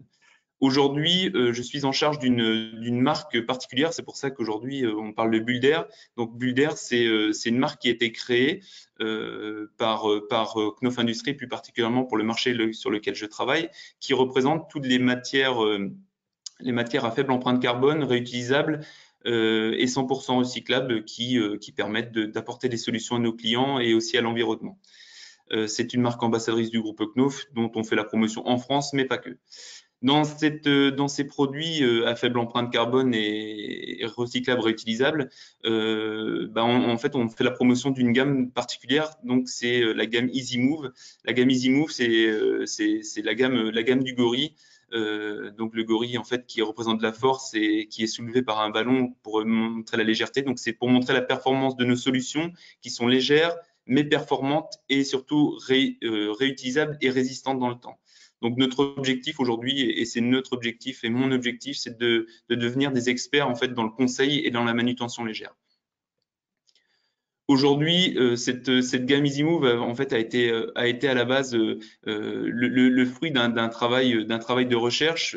En tant que chef de produit, le but c'était de créer des gammes de produits, qui apportent des solutions à la fois pour l'environnement, à la fois pour notre société, pour nos collaborateurs, mais aussi pour nos clients. Aujourd'hui, la fonction manutention est celle qui est, je veux dire, présente dans toutes les entreprises. Et la sécurité des opérateurs, on le voit aujourd'hui que c'est très important. Donc, on peut voir aujourd'hui tous les chiffres qui sont régis par la norme AFNOR sur les valeurs de poussée tirée, les valeurs de maximum de manutention faite par un opérateur par jour, et aussi la manipulation par unité de conditionnement type un bac aujourd'hui. Donc, on peut voir que poussée tirée, c'est 200 kg par opérateur. Chaque opérateur peut manipuler jusqu'à 7,5 tonnes par jour maximum. Et chaque colis ou bac de manutention, on peut aujourd'hui avoir maximum 15 kg par opération. Donc aujourd'hui, par rapport à cette solution des sécurités et par des avantages d'environnement, on s'est focalisé sur créer une solution pour avoir un environnement et avoir des solutions pérennes dans l'emballage logistique et dans l'emballage réutilisable. Et c'est pour ça qu'on a créé en fait la gamme Comeback. Donc la gamme Comeback, c'est une gamme de bacs réutilisables, la plus légère du marché. Aujourd'hui, il faut savoir que quand on parle de gamme la plus légère pour un emballage réutilisable et un emballage logistique, le format le plus grand aujourd'hui qui est un 600 par 400 par 330 de haut, je parle en millimètres, c'est maximum 1 kg. Hein. Aujourd'hui, on s'affirme comme le plus léger du marché pour un emballage réutilisable. Aujourd'hui, on a la faculté des monomatériaux, donc c'est un bac qui est en polypropylène expansé, donc qui aujourd'hui est composé de 95% d'air et 5% de matière. Donc aujourd'hui, la densité du produit, c'est du 60 kg par mètre cube. On peut voir aussi que le produit est réutilisable et aussi 100% recyclable. Aujourd'hui, nous, par rapport à toutes les évolutions du marché et par rapport notamment à la loi AGEC et surtout au décret 3R, on peut voir que réutiliser, c'est bien, recycler, c'est mieux. Et surtout, on va pouvoir voir qu'on va pouvoir réduire notre produit. Donc, on a vu dans les présentations avant qu'on parlait beaucoup d'éco-conception. Donc, l'éco-conception, c'est une chose. Nous, en fait, on ne veut pas faire de l'éco-conception au détriment de la performance du produit. Donc, c'est pour ça qu'aujourd'hui, en ayant un produit réutilisable, mais aussi un produit monomatériaux, on a pu faire quelque chose de plus léger. Aujourd'hui, dans les caractéristiques de notre produit, on voit qu'on a nos produits sont monomatériaux, c'est-à-dire que toute la fonction de manipulation, de poignée de préhension, on peut voir que c'est directement intégré. On ne rajoute pas un composant supplémentaire. Les poignées sont directement intégrées. On peut voir aussi que pour certaines solutions de personnalisation, nous, on est capable de personnaliser le produit dans la masse. Donc ça, en mettant un logo, en mettant des affiches, en mettant un affichage bien spécifique, en mettant des codes couleurs, on est capable de le faire. Aussi, dans le management visuel, notre produit aujourd'hui est présenté en noir. On peut le voir dans le petit visuel qu'on est capable de le faire en couleur. Et ça, c'est important aussi dans l'entreprise d'aujourd'hui, c'est le management visuel. Après, quand on parle de pitch de vente, notre matériau, en fait, oui, notre matériau n'a pas besoin d'utiliser de suremballage carton ou autre. On peut voir que la forme de nos solutions, on est capable d'absorber les chocs. Et aussi, cette absorption de choc fait aussi qu'on entraîne une réduction sonore de notre produit. Donc, c'est-à-dire quand vous venez basculer votre produit à l'intérieur de notre solution, on fait une atténuation sonore. Aujourd'hui, ce que nous sommes capables aussi de faire, c'est de rendre nos bacs traçables. Donc, c'est-à-dire dans le cadre d'une réutilisation, savoir où est notre produit et savoir le localiser, ça, nous sommes capables de le faire. Autre chose, quand on parle je vous parlais d'éco-conception tout à l'heure et surtout de fonctionnalité et surtout de résistance produit, il faut savoir que quand on parle de bacs de manutention, et ça c'est un sujet qu'on évoque beaucoup chez Gallia, on est en train de travailler à la promotion des bacs en PPE chez Gallia. On peut voir qu'on a une résistance à la compression verticale qui est pour le plus grand format de plus de 800 kg. Donc ça, on peut voir aujourd'hui que c'est très intéressant. Aujourd'hui, le dernier point que je souhaitais mettre en avant, et c'est surtout par rapport à notre solution, c'est qu'aujourd'hui, on travaille vraiment sur des matières plus durables, sur des solutions plus durables, sur des solutions réutilisables. On va mettre en avant plutôt la réutilisation et la réduction avant le recyclage. Et aujourd'hui, on peut voir que notre produit a été labellisé fin 2020 Solar Impulse. Donc, Solar Impulse, nous, en fait, c'est une association dont Bertrand Picard fait la promotion. D'ailleurs, Jean Rotner, le président de la région Grand Est, partage un peu le même avis que moi et que Knauf sur cette solution.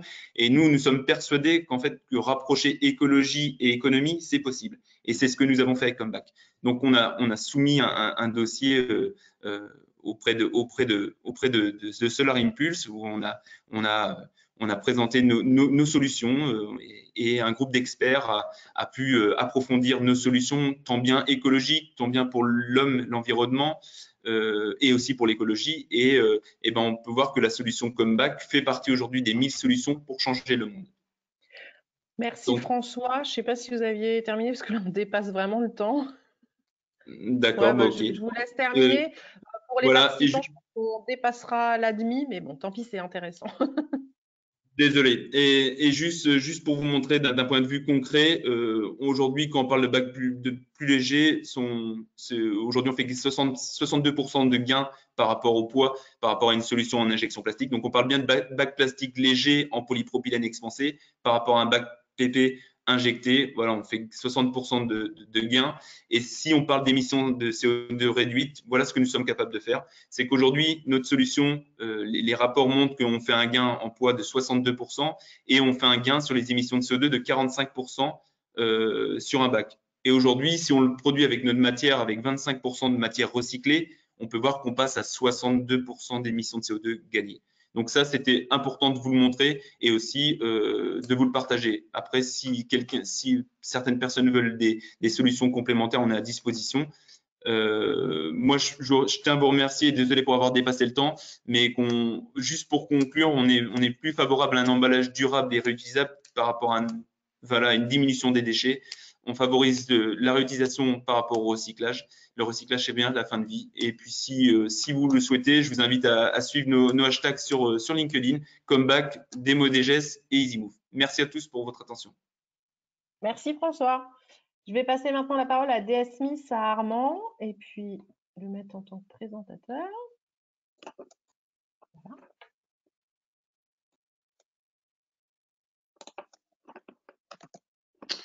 Bonjour à toutes et à tous. Vous voyez mon écran? Oui, impeccable. Et on vous entend. C'est bon? Oui. Allez, c'est parti. 5 minutes. Donc, je me présente, je m'appelle Armand Chêne, j'ai une double casquette chez DS Smith Packaging France. Je suis à la fois directeur marketing communication et également en charge de la business unit marché industriel. DS Smith, c'est un grand groupe international dans la fabrication de solutions d'emballage carton. On est 100% carton. Vous voyez devant vous l'ensemble des solutions que nous sommes prêts à servir, que ce soit des marchés de grande consommation, des produits industriels ou encore des PLV ou des produits, par exemple, de fruits et légumes, comme ce que vous pouvez voir. En France, donc, nous sommes 4000 collaborateurs, nous sommes leaders avec 25% de part de marché, nous avons 30 sites de production. Vous pouvez voir à droite la carte présentant l'ensemble de notre maillage territorial. On peut dire que DS Smith est une entreprise industrielle avec un ancrage global, avec un ancrage local. 80% de notre marché, c'est des produits de grande consommation. Et puis 20% de notre marché, ce sont les marchés industriels autour de l'automobile, de la pharma, l'électronique, etc.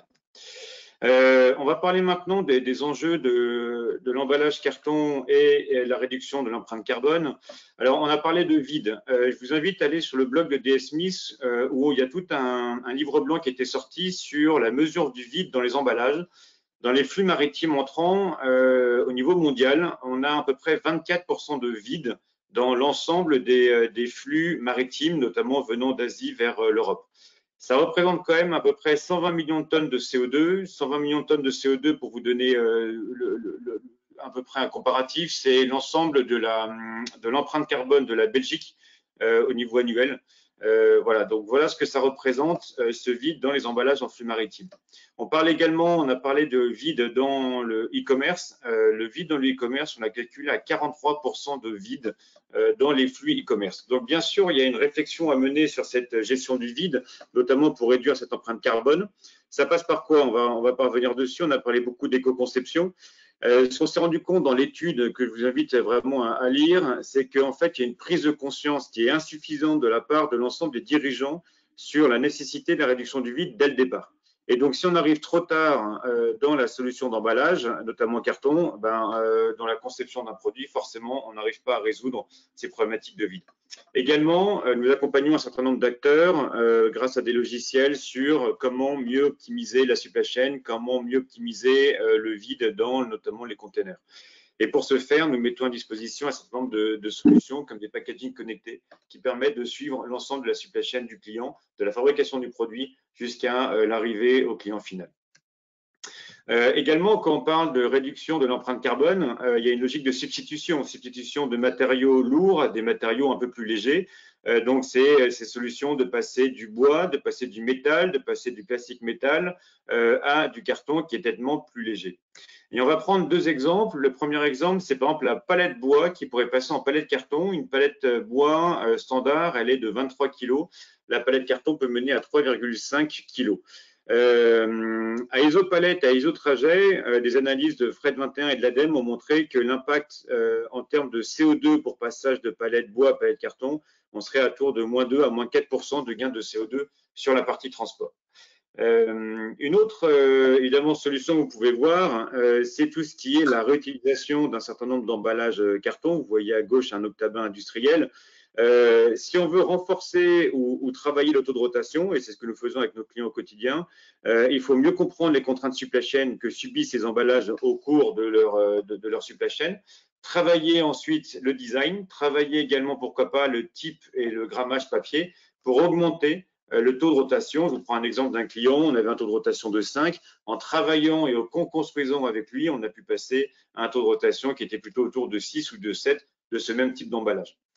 Et puis, évidemment, beaucoup de personnes et de clients nous disent « Oui, mais c'est très bien de passer, par exemple, du bois au carton, mais vous savez bien qu'il y a des emballages bois qui sont à l'extérieur, avec des impacts, il y a l'humidité, il y a la pluie. Or, le carton, pour le moment, n'est pas suffisamment barrière à l'eau. Et ils ont raison. Mais sachez que DS Smith travaille en continu à donner les propriétés barrières à l'eau au carton, à la fois pour les produits, on va dire, alimentaires, mais également pour les produits industriels. Et vous voyez qu'il y a des solutions sur lesquelles on travaille. D'ici 1 an, on devrait arriver à mettre en place des vernis recyclables pour assurer, donc en traitement de surface, une résistance à l'eau. Donc c'est l'image de gauche, vous voyez la goutte qui ne bouge pas. Et on travaille même d'ici 2024 au greffage cellulosique. Donc là, on rentre dans des trucs très techniques R&D, mais c'est comment greffer la molécule de cellulose en masse pour lui donner cette notion de barrière à l'eau. Voilà, je vous remercie. Merci Armand. Maintenant, on va passer à un autre type d'emballage. Donc, je vais passer la parole à Romuald Cabar et je vais diffuser donc sa présentation plutôt sur les emballages liquides. Bonjour à tous. Merci pour votre accueil aussi, Christelle, hein, et aussi la qualité de l'intervention de toutes les personnes au préalable. Ambipac, je me présente, je suis Romuald Cabar, le directeur général du groupe Ambipac et aussi le directeur commercial. Aujourd'hui, là, je vais vous présenter parler de notre plaquette, qui nous sommes. Nous sommes une société spécialisée dans la collecte des emballages souillés, dangereux et non dangereux. Donc industriels. Nous ne sommes pas sur le marché du ménager, même si nous avons des clients qui peuvent être dans le ménager. Notre solution consiste à être sur l'économie circulaire. Donc, notre priorité, c'est le réemploi. Donc, on va essayer de collecter vos emballages et de retrouver une vie future pour l'emballage. Donc, on va parler des containers, des fûts de 200 litres, eu égard de ce qu'ils ont contenu. Je ne vais pas rentrer dans le détail tout de suite. Et donc, sur la partie, donc on va essayer de réutiliser les emballages, donc je disais de 1000 litres et de 200 litres, et autres si possible. Et pour ceux qui ne sont pas réutilisables, on va utiliser une solution de réemploi matière. Nous avons, avec notre SMQ et notre RSE, mis en place un système qui nous permet aujourd'hui de produire du plastique. Donc, nous collectons, nous travaillons l'emballage, nous le décontaminons, nous produisons du plastique et ce plastique, nous l'extrudons et nous vendons une matière PEHD-R qui nous permet de revendre une matière aux fabricants. Donc, l'idée, c'est de refabriquer un emballage avec un emballage. Donc, on est vraiment donc, sur ce qu'on appelle l'économie circulaire.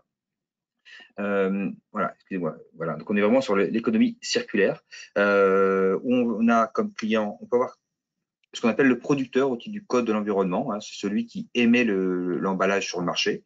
Donc ça peut être tout type d'industriel, hein, il n'y a pas de restriction. Mais pour ce faire, pour pouvoir travailler sur la filière, pour pouvoir le recycler, on va travailler en corrélation avec le distributeur, donc le remplisseur et le fabricant, pour aller identifier toutes les chaînes et les impacts de chacun, pour nous permettre, bien sûr, de récupérer l'ensemble des emballages, puisque les emballages sont de toute nature. Les emballages qui sont concernés, on va revenir sur la deuxième. Voilà. Donc, les emballages qui sont concernés, non, voilà celle-ci. Donc, vous avez donc un petit spectre des emballages concernés. On va essentiellement se positionner sur le PEHD, qui concerne, c'est vraiment l'emballage industriel par excellence, mais aussi le SOPP. Hein, SOPP, toute nature. On a aussi beaucoup de demandes sur du SOPP en ce moment issu de l'alimentaire, hein, pour du recyclage via de la refabrication. Les emballages, le contenu est important, donc on a mis en place un système d'acceptation préalable, qui est un processus d'acceptation préalable lors de la fourniture d'un devis. On va identifier de par les FDS le contenu de l'emballage pour classifier, organiser et orienter l'emballage vers la filière la plus adaptée, sachant que nous pouvons réceptionner, donc vous voyez en bas le petit pictogramme, l'ensemble de quasiment toute la catégorie des substances dangereuses présentes dans le monde industriel. On travaille très proche nous ne travaillons pas que en solo, on travaille vraiment avec nos clients. Nous avons des clients qui nous écoutent et qui écoutent notre système R&D. Un exemple, on peut avoir des difficultés des fois enlever une étiquette sur un emballage, ce qui fait que l'orientation vers le recyclage est un peu compliquée parce que le coût économique pour enlever l'étiquette est compliqué. Donc, on va réfléchir ensemble avec le distributeur, le fabricant, pour essayer de trouver une colle adéquate, tout simplement.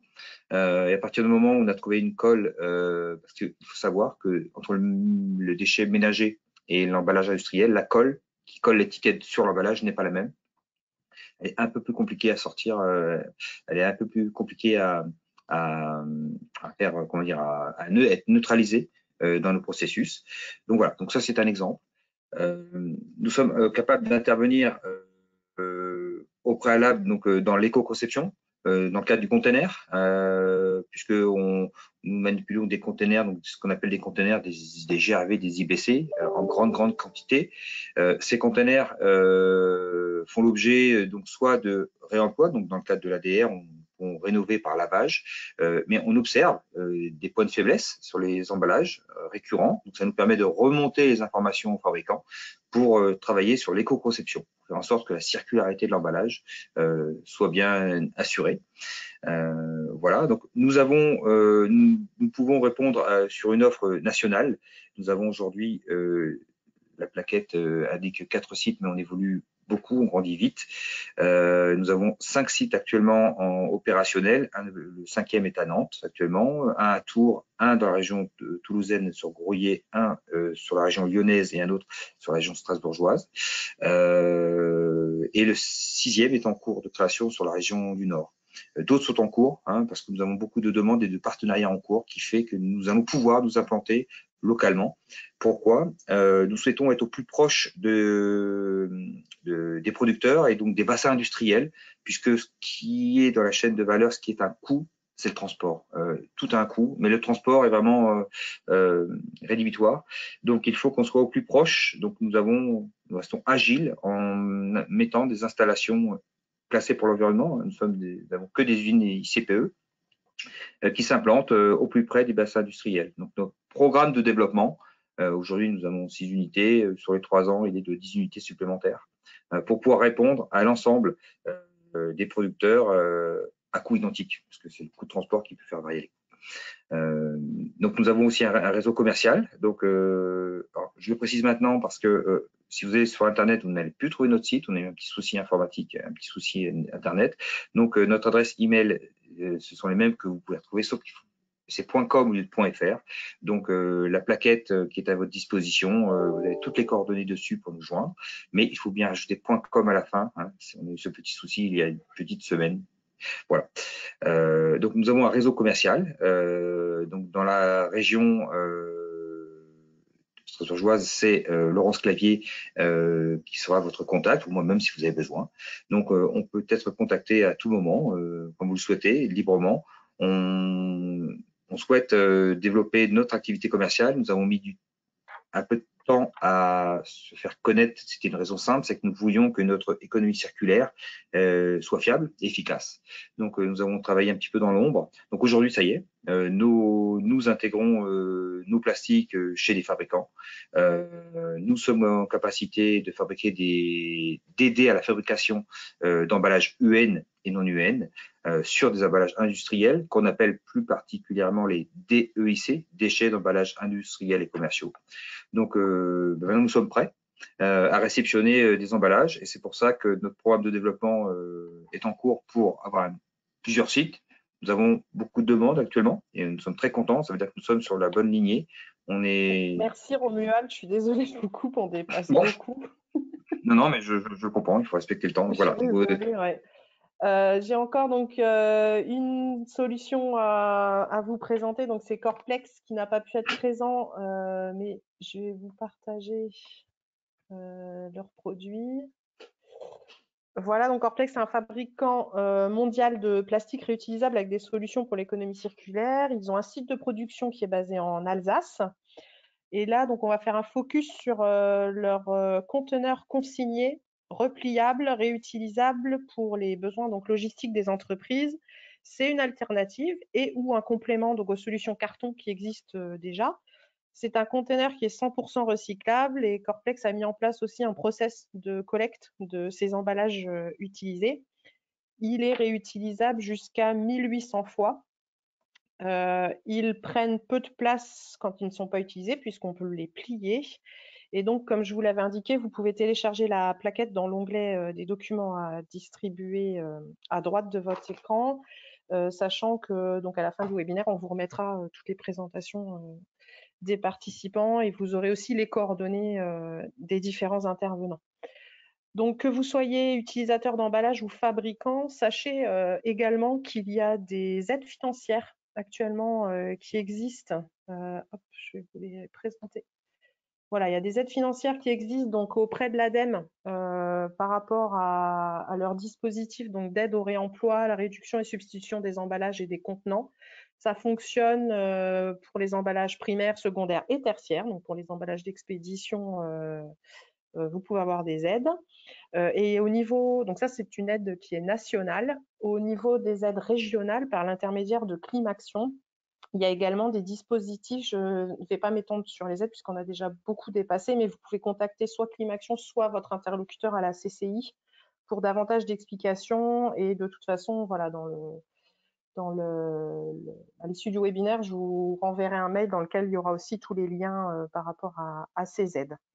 Alors, on a dépassé largement, donc pour les questions, ce que je vous propose, il y a eu pas mal de questions, c'est que je vais faire la mise en relation entre les personnes qui ont posé les questions et les différents intervenants pour que vos questions puissent avoir des réponses. Et puis, je vous remercie à toutes et tous, intervenants et participants pour ce webinaire. Si pour les participants, vous pouvez prendre 2 minutes pour répondre au questionnaire qui va s'ouvrir à l'issue du webinaire, ça nous permettra d'améliorer ceux à venir et puis de pouvoir répondre à vos attentes. Merci et bonne journée à toutes et à tous. Merci.